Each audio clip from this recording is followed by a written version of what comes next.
What is going on, you guys? It's your boy, the unethically uneducated egoist here, and we're back. And until I get my skin sorted out, I'm gonna put this pumpkin on my head for the intros because it is this skin is a disgrace. Unfortunately, I'm not sure why. Actually, I know why it's happening. I'm just refusing to spend the few hours of troubleshooting needed to alleviate that. So I am Pumpkinhead until further notice. But anyway, we are back with episode 62 of the video game therapy series. Another one of these weird moods today. So we'll see how the diatribe unfolds. But I generally find my stride at some point during these these ones where I'm unsure of whether I should record one of these today or not. But anyway, let's get into the stuff today. Something I am coming to realize more and more, and maybe this is a trivial realization, but I think that's kind of the nature of engaging in any kind of I don't know what to call it, rumination, deep rumination, or I don't know, insight into oneself. So maybe it's trivial for everyone else, and this is just like a well duh kind of moment. But I realize that everything I have now, like I guess material wealth, I suppose you can call it, or the just the stuff I have, the education, the social, like there's not a relationships. If you sum up everything that I have going on in my life, I think it's and this is true for almost everybody, unless you're living in a third world country. I already have everything I need to live a full and satisfying life. Now, obviously, this doesn't mean I don't need any. I wouldn't want any more money, or like a house or something, or I don't know, a boat or something dumb like that. I just think I shouldn't frame life as like, oh, I need. I'm still missing these social and economic metrics before I need to be fulfilled. I think the pursuit of that is not what gives meaning to one's life. I think the real pursuit is coming to terms with the fact that you already have all that you need, and it's just a matter of you realizing and embracing that truth, instead of it being like, oh, I need to have a girlfriend and have kids first, and obviously that doesn't mean that you immediately reject any kind of progress, whether it be social or economic or whatever. I just think the idea that like, oh, I don't have what I need yet is the underlying issue. It's not the fact that you don't have what you need, it's that you think you don't have what you need.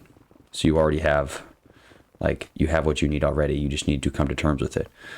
And this only really makes sense. I suppose it'd be easy for me to, if I was someone who had a wife and kids in a house and like mortgage paid off and all this other shit, you would easily look at me and be like, well, this guy's an idiot. Of course, like, you already have everything you need. Like, look at your life. You have everything. But I guess to not give you too much insight on me without it being creepy, I don't have any of that. I have pretty much everything I listed. I have the exact opposite. I am not economically positive, aka I'm in debt, or student loan debt, not like credit card debt.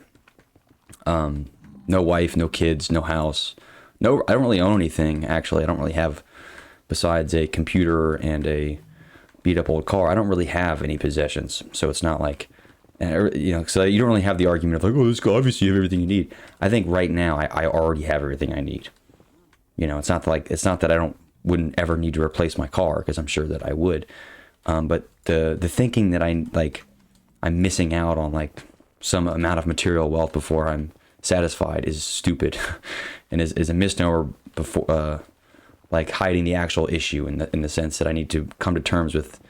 There's not anything material that will alleviate my problems. My problem is that I can't accept the fact that this is all that I need to live a satisfying, fulfilling life. I just need to embrace that. So I don't know. I think that, and it may be more potent coming from a perspective like mine, where I legitimately have, I guess, markers of material status that many would consider unsuccessful, aka being in debt, not having a house, not having a wife or kids or whoever.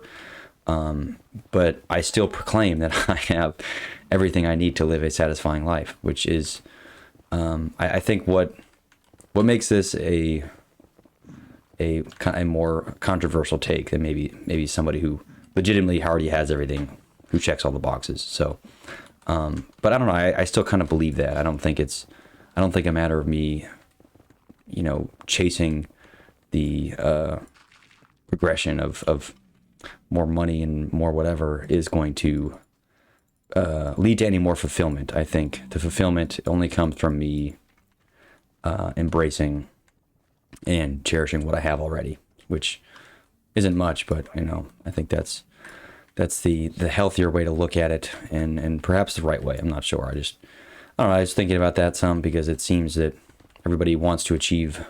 It's a treadmill. You achieve. You have these certain fitness, financial, personal, professional, relationship goals, and then you set out to achieve them. It's a very, very basic premise. And then suppose that you achieve some but not others. You're still kind of waiting on some, and so you just you spend your whole life kind of waiting at these checkpoints, as if it's some video game where you're waiting. Okay, once I get the girlfriend and the kids, then I'm all good. Or once I get the house, then I'm all good. It's like this. It never ends. That's kind of my problem. Even if once you have a house and you have kids and you have all the cars you want, and you financially you may not need anything else, and there's something else missing, then you want to get in better shape, and all that pursuit of money turns you into a blob, and then you need to then you have fitness goals you have, and then you want retirement goals, and you have your kids' college fund. It's just this never-ending loop of, which I'm not saying inherently is bad, but I think not viewing it in a abstracted sense, in the sense you're viewing it as these are a never-ending set of goals. It's not, that won't finish. It's not like you're just going to make up new ones whenever you hit those. And so part of what I'm recognizing, it's not to say that I'm going to reject all types of progress. I'm just going to quit going to the gym and quit, making money of any kind, and quit doing everything because, I could just, live with nothing and, be Diogenes and be happy with everything. That's not what I'm proposing. I'm simply saying that I'm recognizing how material, and even material in a, I even view relationships in some way as material success, because people view having kids, having that relationship, or having a significant other, gay, straight, or whatever, who cares, that they view that as even a sense of material wealth in a lot of ways, versus it may just come to mind that I'm talking about money, which I am talking about money, but also not only about money. I think there's levels of material wealth that are independent of money that people still consider when they talk about goals that they have. So I don't know. It's just interesting thought, I suppose, and perhaps quite, I don't know, unconventional, because generally people want, they're like, oh, we'll get a debt and get a job and get your things, and then you'll be satisfied. It's like I've seen this many times already. That clearly does not lead directly to satisfaction. They just make up dumber and dumber goals before they recognize that this was all just made up goals. And I think I'm accepting now that there's not, there aren't more, and sure, it'd be nice to have more material success, but I'm not pursuing that as a means in and of itself. I think makes us, that comes about as an externality of my efforts on, I don't know, cultivating myself in whatever way I see that, that coming to light, then that's fine. But I'm not going to actively pursue the endless treadmill of material success. Again, material success defined more broadly than just money. That everyone seems to be, I don't know, infatuated with. It seems to be very, very prevalent that everyone's posing off different things. So maybe the true success is just coming to terms with the fact that you don't need anything else to be fulfilled and be happy, and it's all inside. I don't know. That's just one way of looking at it. And in a lot of ways, it's also for me about, I don't know, trimming the fat, so to speak. So if there's things that, and I really like the view of this kind of not negative thinking in the sense you're just being pessimistic, but thinking about things as like what is not there. So answering the question of like, who are you, is an incredibly difficult question, and you can't really, how are you supposed to answer that, right? Without just being, this is my XYZ education, this is my XYZ hometown, this is my XYZ profession, this is my XYZ hobbies. Like, you can just very much plug and play all these, I suppose, demographic information in, but it's hard to really describe. That question is impossible. And there's many other questions just like that. It's like, what's the meaning of life? That's also a ridiculous question. How are you supposed to answer that? But in my view, I find it more practical and more interesting, at least in a lot of ways, to consider what is not. It's like, what is not you? What is not the meaning of life? And I can more confidently say, at least in my own, I don't know, affairs, that the meaning of life is not just to achieve a bunch of, like, the accumulation of material wealth of any kind is not my meaning of life. And you might have a different meaning of life, and who I am is not somebody that traipses around after that endlessly. And that's not who I am. And I can't give you a clear answer on what precisely I am, or the meaning of my life, or the meaning of your life, but I can more clearly outline things that are, that are not me and not like my meaning of life, which I think is a lot of times is an easier proposition. And I don't know, I just find it a little easier to answer these like reverse questions than I do maybe the straightforward, like, who are you kind of questions. Those can be quite difficult. So I don't know, just one way of looking at things. I suppose it's all kind of doesn't really exist on, everything kind of exists on this continuum of sorts. So this is just a framework that I find practical for thinking about a lot of issues.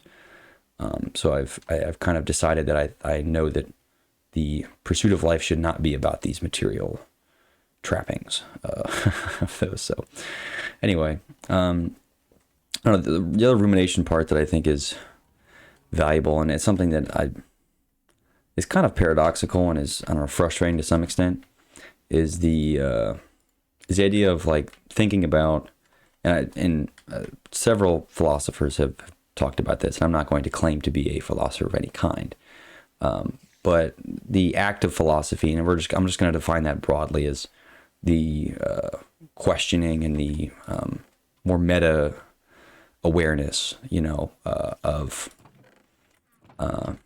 thinking, which again is vague and broad, but that's kind of on purpose.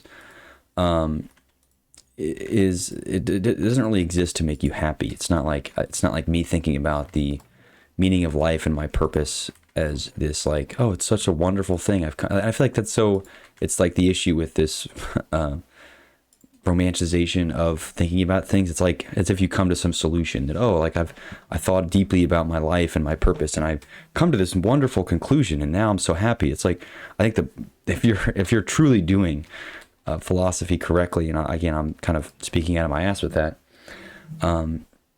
that doesn't exist to make you happy, and it really shouldn't. That's not. Why should it be consoling?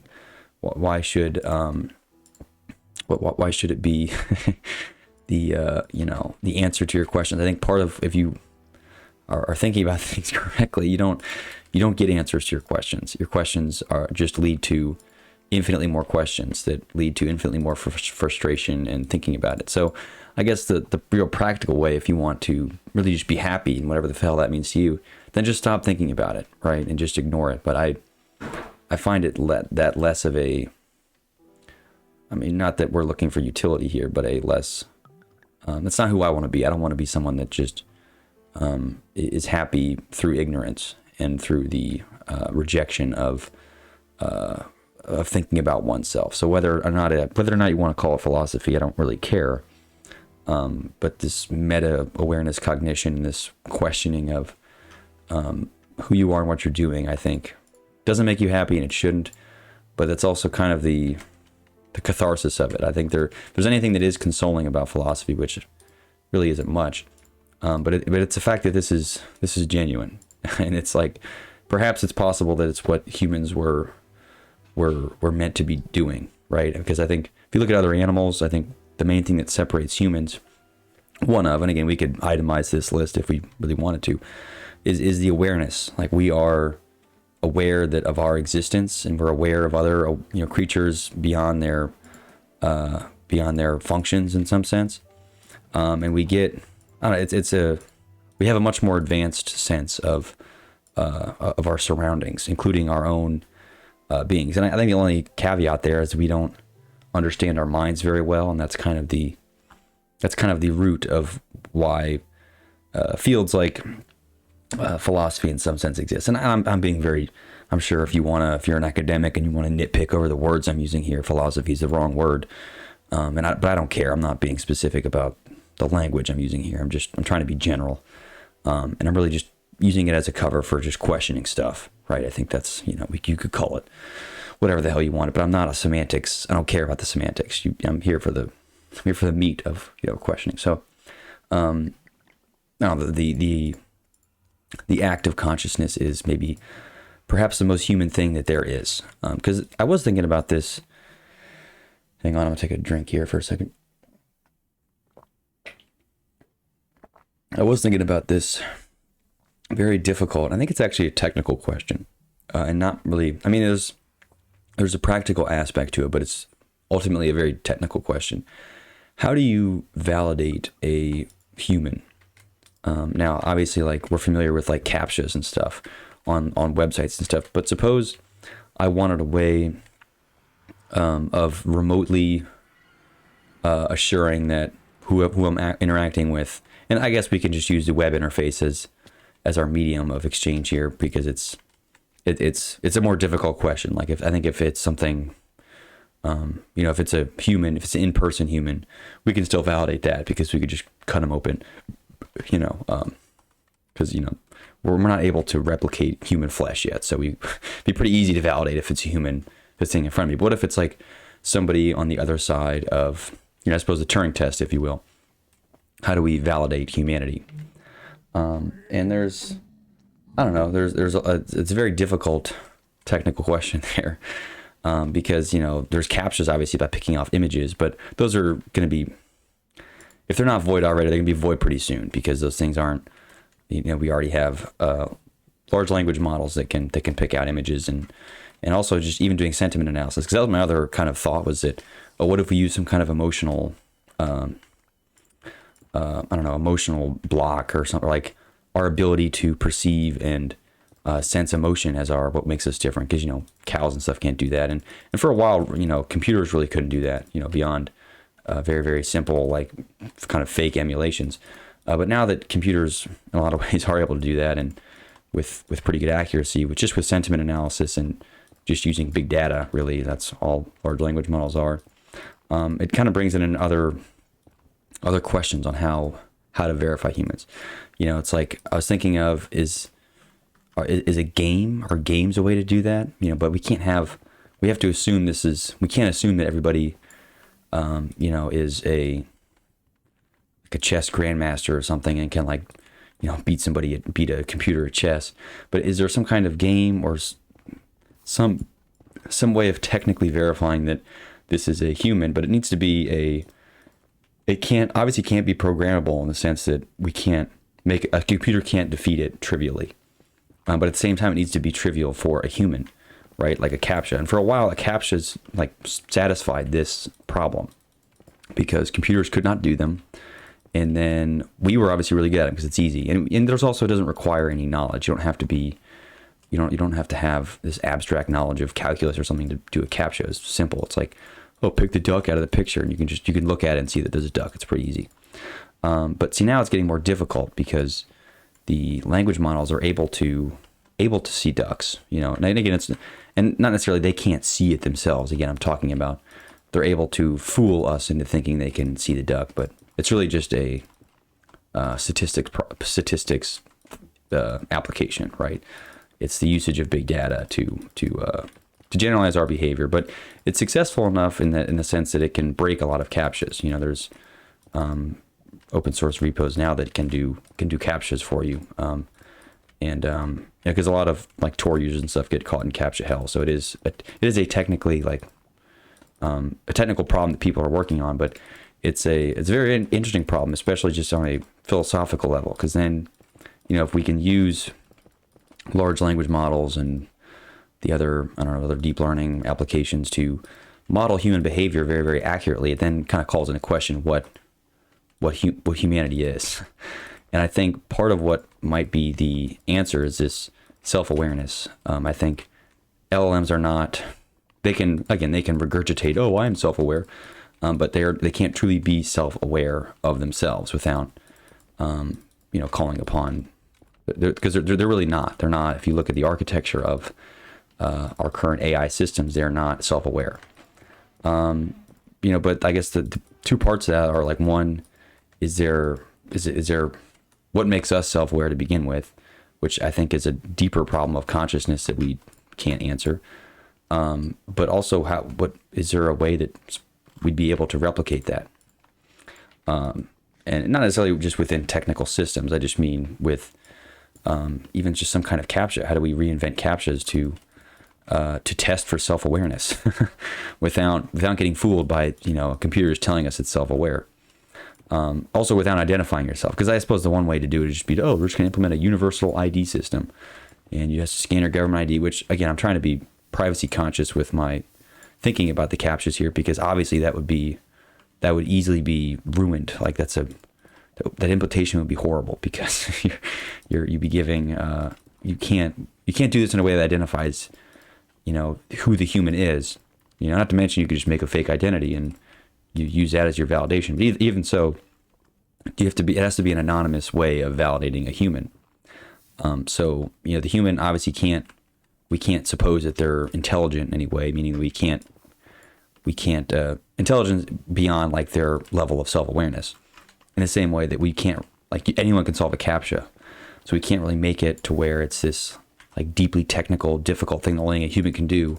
We need to make sure any human could feasibly do it, right? Just like a CAPTCHA, any human could do a CAPTCHA, unless you're like a complete idiot and don't know what a duck is. But because it's like, oh, pick the duck out of the picture. If you can't do that, then I guess you really shouldn't be on the internet, period. But either way, even I'm just thinking for like boomers and other things that are not, they don't have any base of knowledge to go off of, but they need to be able to be validated as a human. So I don't know. There's just two halves that I'm conflating of this whole piece, and one is a philosophical view on what makes us human, and I think the self-awareness of consciousness gives us that, because we can emulate consciousness. Large language models do that because they emulate humanity in that sense, and they could tell us that they're aware of what they're saying, but they're really not. They don't. That's why they still hallucinate. But then the more technical aspect of it would be how do you test for that, right? Is there a way to have some kind of technical test or CAPTCHA, or I don't. It's a very, very difficult.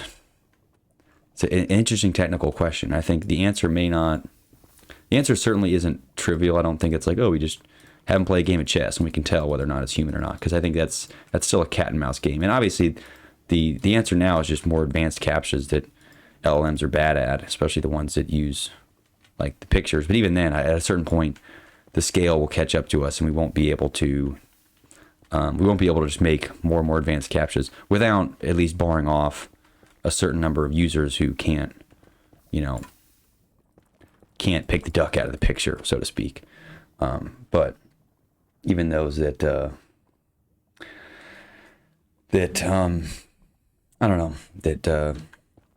are technically capable. So interesting problem. I'm sure there's going to be some startup that's worth a bunch of money that's going to try and solve this and have advanced CAPTCHAs. But it is kind of a very philosophical issue too, because it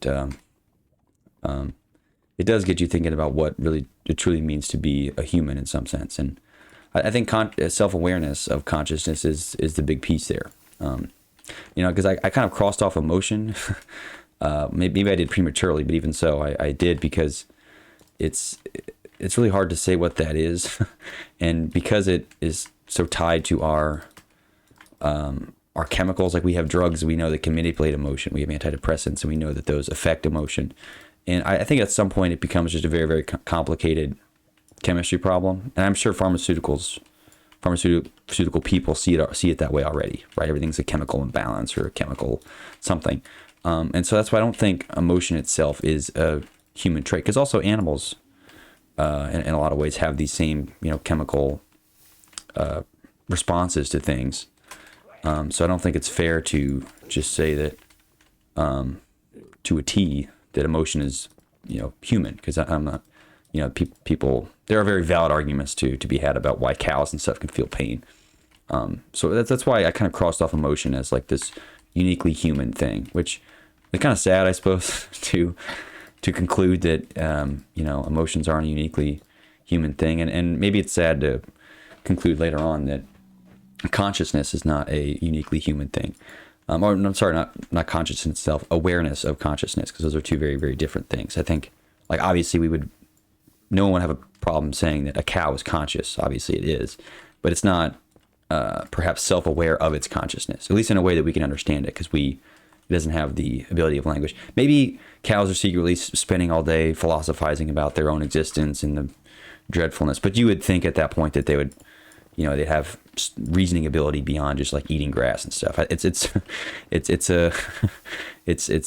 kind of a weak argument to think that cows would be running around, debating the merits of philosophy when their behavior is so predictable, right? You would think if they were capable of more complicated thought, like, meta awareness of cognition would tend itself to, you'd expect them to have more advanced behavior beyond just eating grass and stuff. And I'm not discrediting, I'm not saying cows are dumb. I mean, in some ways I am, but I just mean we have no reason to believe that they're aware of their consciousness. And I'd be pretty strongly behind that argument, only because why is their behavior so predictable, right? Unless they just have something to gain from being so predictable to us, or, like they're playing dumb kind of thing. But I would struggle to believe that they would enjoy being locked up in caves like that. So I don't know, maybe they're just secretly all masochistic and they enjoy, I don't know, that. And even though they're aware of their consciousness, they enjoy that. So, that'd also be just kind of an anti animal abuse thing, I suppose, to look at it that way. But anyway, very, very interesting concept. And it's certainly a difficult problem, but something I was thinking about a lot more. So, and I don't know, the other part of this that is kind of sobering in some way is all this rumination on the awareness of self-consciousness. It's never a happy, I don't know if it's just, this is uniquely me, like conclusion. This may be just a uniquely me conclusion. Some people they relish in the fact that they're aware of their consciousness and, they can, yeah, but I feel like it's generally awareness of your consciousness then lead you to look at a bigger picture, and ultimately ends in a saddening or just otherwise not fun stuff to think about. Just like depressive, deep philosophical ideas on, because you can't really nothing seems that important once you ruminate too deeply on the existence of life. I suppose you could just be enthralled with how amazing it is that you're alive, but at a certain point it's not incredibly special that you exist, right? There are a lot of biological laws and formulae that reflect a very, very accurate depiction of our existence as a species, and it's not really something fun to think about. So part of what I think is uniquely human is this ability to I don't know, to be depressed. I guess it's kind of also an emotional thing too, in the sense that it's not that depression is a uniquely human emotion, which maybe it is, but I think there are, it's possible other animals experience the same kind of depression. I think there's probably sociological, studies done on like dolphins and stuff, and if they're if they're left alone, they get super depressed or something like that. But there's a certain depression, and maybe it's not even depression, it's just like an emptiness or a hollowness that comes out of ruminating so deeply on the human existence. And maybe it's a different, depression doesn't really define it that well, because depression is not, beyond being perpetually sad. It's a different kind of emotion, that of this, because I'm in this mental state a lot, obviously, because I've thought about this, but I don't think it is a depressive state, because it's very different than this, like, oh, I'm sad, I want to eat ice cream all day and do nothing.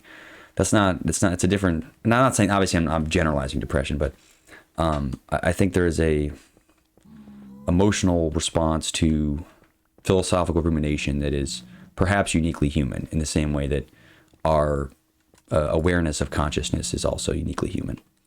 And this emotion that I am talking about may also be uniquely human. I'm not sure. Again, I'm not a expert on this, and I don't think even I don't think expert can exist on this, only because we have such limited understanding. So I don't know. Maybe all this meta awareness of existence is also a chemistry problem, just like emotions. And it's only a matter of time before Big Pharma comes along and is able to, drum up a artificial intelligence capable of, self-awareness. But I don't know. It's still an interesting thing for me to think about, and it's something I find more worthwhile than a lot of other dumb shit I could be doing. So maybe it's good, maybe it's bad. Who knows? Who cares? But yeah. Anyway, I'll move on to the next thing. I'm going to stay a little bit on this metacognition topic, only because I'm on it. I might as well keep writing it. The ego is an interesting idea. Now, again, there's not much, I'll say, hard science behind this idea of the ego. There's just a lot of talk, which, again, I'm not saying is bad. Obviously, a lot of the field of philosophy as a whole is all talk, but it's fine. I think it's just different ideas, and I think that's part of the interesting thing of it. Is it's not, you don't inherently have to have some deep chemical understanding of anything to have an opinion, right? You can just have asked difficult questions and come to interesting conclusions in order to be involved in the conversation, which is fun. I think it's not so exclusive. I can't debate particle physics with somebody unless I really understand particle physics, because I could just come up with something and someone be like, dude, you clearly don't understand the fundamentals. So, you can't really be having this conversation unless you understand X, Y, Z. But with something like, I don't know, the meaning of life and existence, our knowledge is so limited or just so flawed that it doesn't really bar anyone else from having an opinion, right? Unless, it's not really a matter of how deep you've thought about it either. You can think about it for 5 minutes and have I suppose if you're in the right environment, you could still come to conclusions that are interesting and useful for people who've been spending decades thinking about it. But anyway, the ego is an interesting idea only because it is this, at least the way I view it and the way I can understand it, is this this like personification of the unconscious mind. And I'll simply look at ego as like, I don't know, like a selfish kind of thing, which I suppose is one fair assessment of it. It can be seen as a selfish entity, but it could also be this like it's viewed as like this interesting driving force behind your unconscious mind. 'Cause it's not necessarily something that is entirely controllable by you. I don't think there's a lot of at least compelling literature evidence for it being like a removable part of your brain, so to speak. But it is kind of this personification of the unconscious. And in that ways, it's this uncontrollable force in people's mind that causes them to do certain things. Sometimes it's good, sometimes it's bad, but it's not well understood. And I think that's true of a lot of, a lot of thinking about the brain. And I suppose maybe you'd have a better insight if you're a neurologist or of some kind, or but either way, it's not something that's well understood, and it perhaps is what is like is truly our underlying is really underlying purpose beyond what we can say that it is, right? Because we want to do good stuff and whatnot, but the ego is as this unconscious part of our mind, driving our decisions and our ideas, is an interesting concept behind why we do anything. I guess the other question I'm kind of thinking about with this is, what to what extent is this a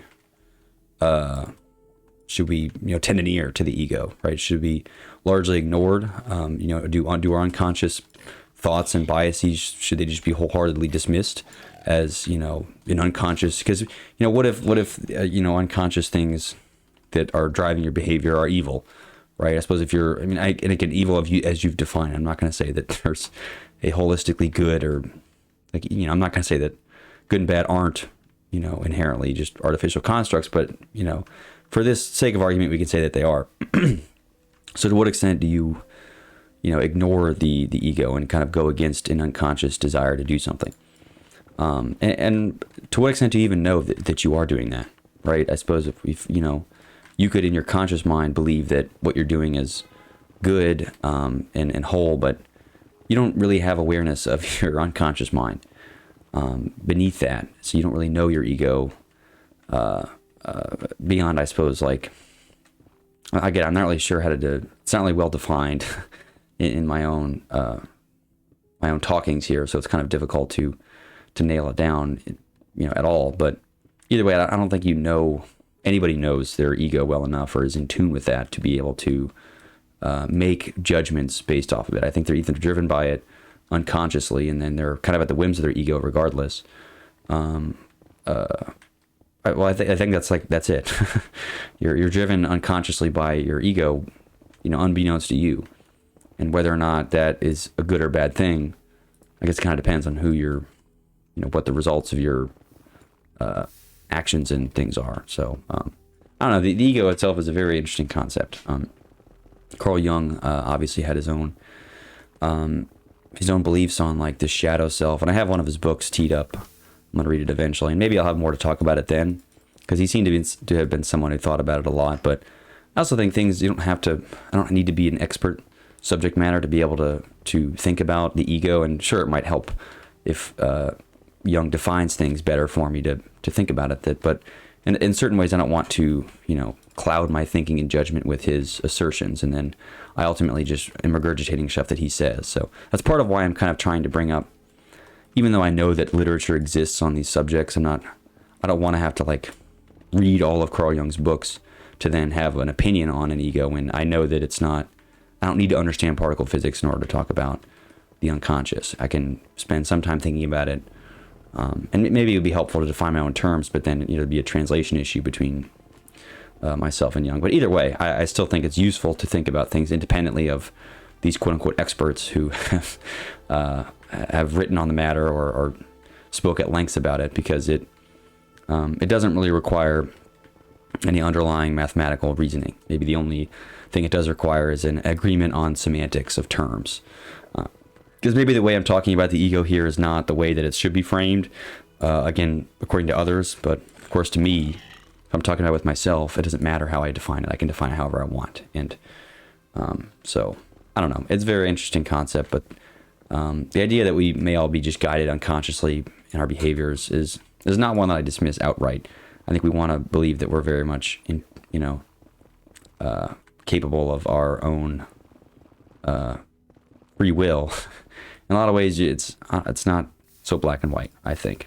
Not to say that we're not, we don't have some semblance of free will, but I think it's still there's still a lot of uncertainty there. It's an interesting area to dive into. But anyway, I suppose along with that, I was thinking a bit about rationality a while ago, and I kind of came to this hypothesis that truly rational thinking in a lot of senses of the word doesn't really exist. Not to mean that logic is all a waste of time. That's not what I'm talking about. But I think the idea that there's any line of reasoning that is truly perfectly rational. And I'm going to use the word perfect there very, very purposefully.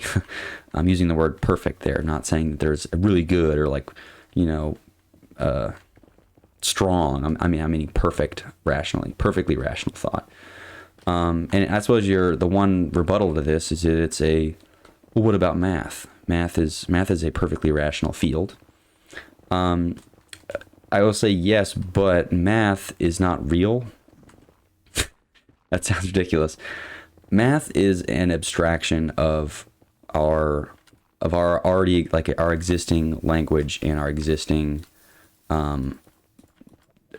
framework about thinking about the world. Like, math does not exist inherently within the universe. We devised mathematical abstraction for thinking about the universe in order to be more rational.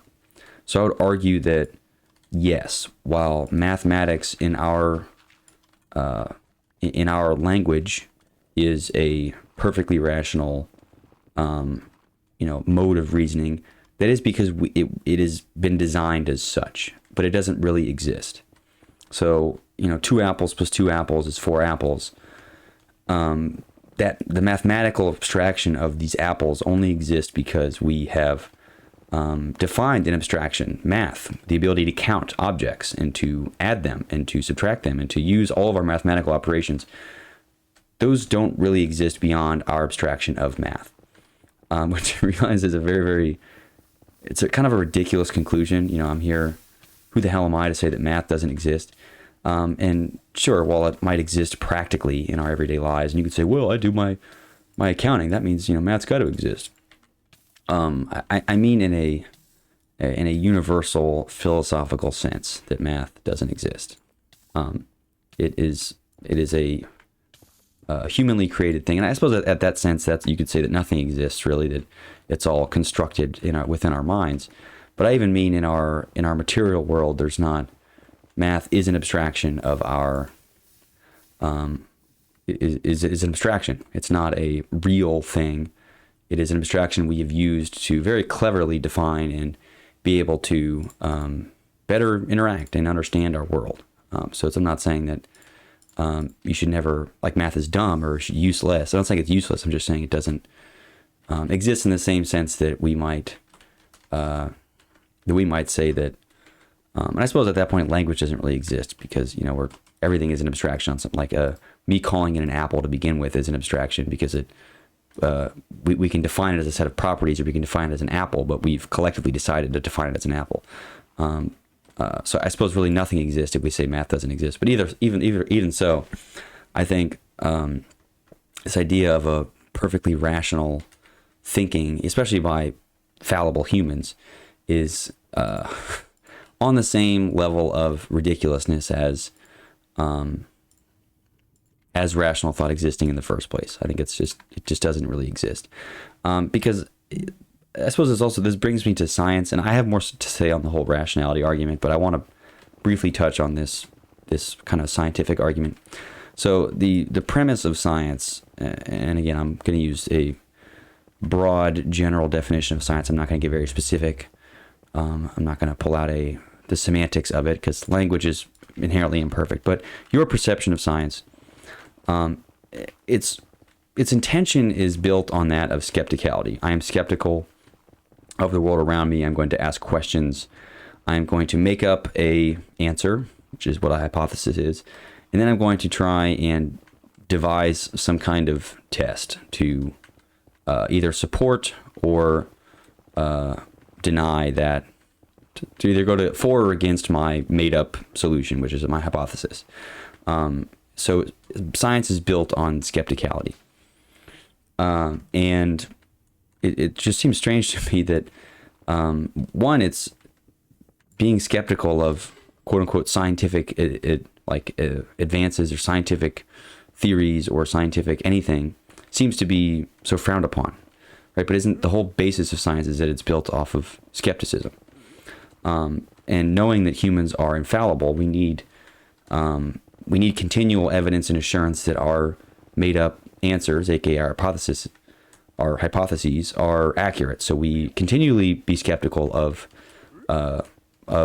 scientific ideas. So it's not. I don't think it shouldn't be anti-science to be skeptical, and in fact, it should be the exact opposite. And there's also no non-scientific justification for science. Science, again, just like math, is a human-made abstraction, and is therefore only supported by science. Right? There's not an unscientific way of proving science as it's kind of a self-fulfilling loop of why this makes sense. If you think in scientific terms, science makes sense.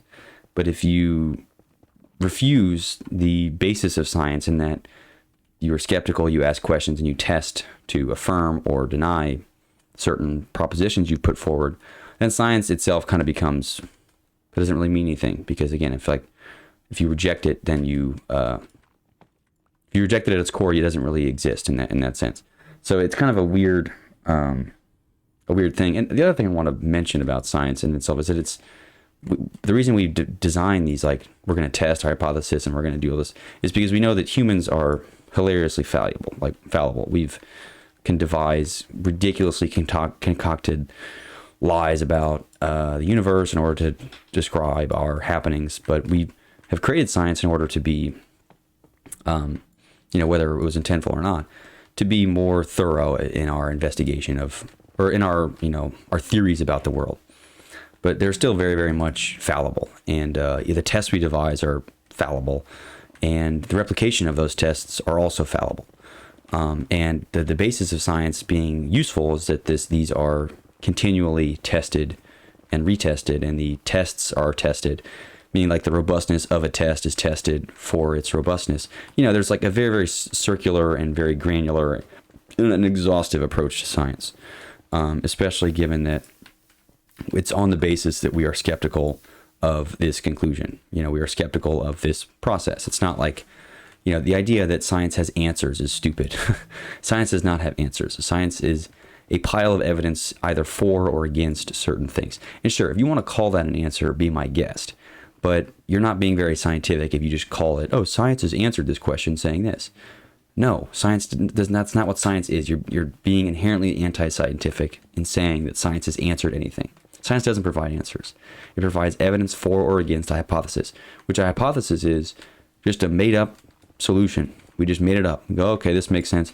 I think it's this formula. Now, I have reasons for this, but I still just made it up. And our tests affirm my made-up answer.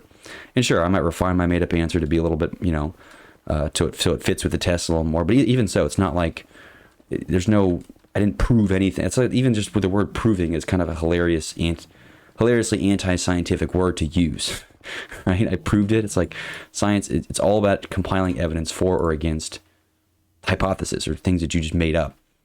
So there's no perfectly rational basis for science proving anything. That's a ridiculous postulation. So I don't know. I think it's weird to see people that are claimed to be very, very, I'm not pointing one out with this. I'm just saying there seems to be sentiment amongst, intelligentsia, or everyone who claims to be smart, that there's these proven this, like, you're not being very scientific if you claim that science has answered everything. And if you are questioning why people are questioning things, then you're an idiot, because that's the whole basis of science, is to question things. So don't why are you questioning this as a proven theory? You're an idiot. The whole point of this is that we need to continually question and, was this test done properly, or how many times has this been replicated? Oh, we've done one study on this, so we're just going to conclude. That's horrible science. And not to mention the difficulty. I mean, if you're in academia and the difficulty of like the whole replication crisis of tests, it kind of burns even more true to think how ridiculous it is that people are, they cite one study or even two studies or three studies. First of all, no money. There's not much money in replicating studies. Like, there's no money if you're a scientist, in academia or some institution. You're not going to make a bunch of money by replicating a study that's already been done, because no one wants to fund that. And unfortunately, science is funded by money, so it's just the way it is.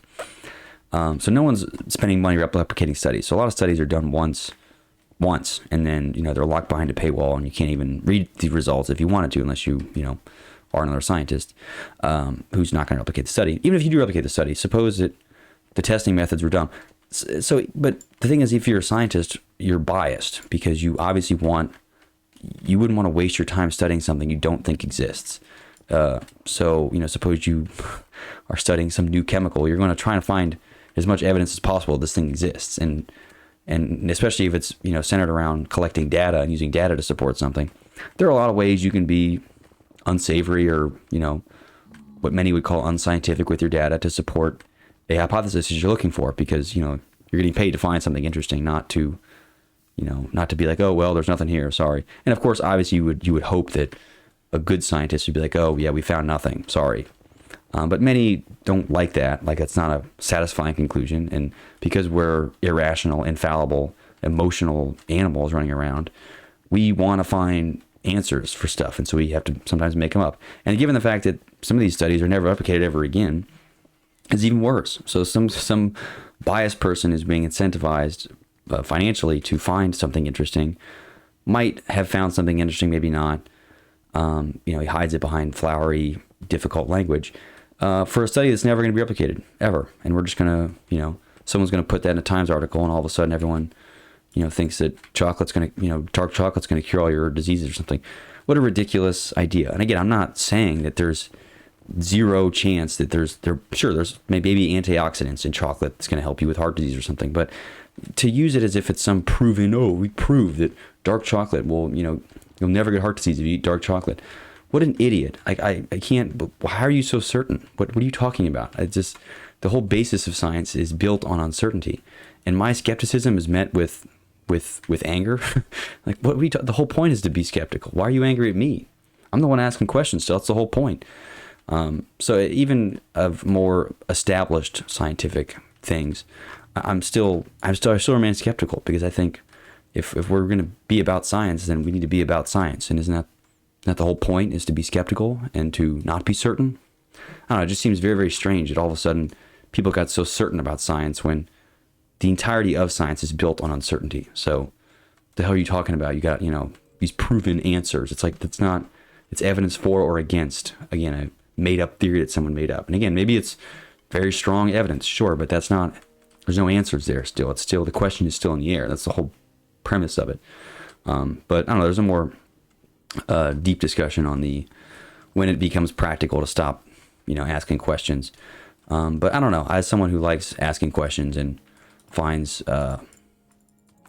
interest in ruminating difficult questions, I don't think we should ever stop asking questions. I think that's inherently anti-science. But anyway, I'll pinch it off there. I've spent enough time talking about God knows what. So anyway, hope you enjoyed it. Let me know your thoughts on, or not, I don't care.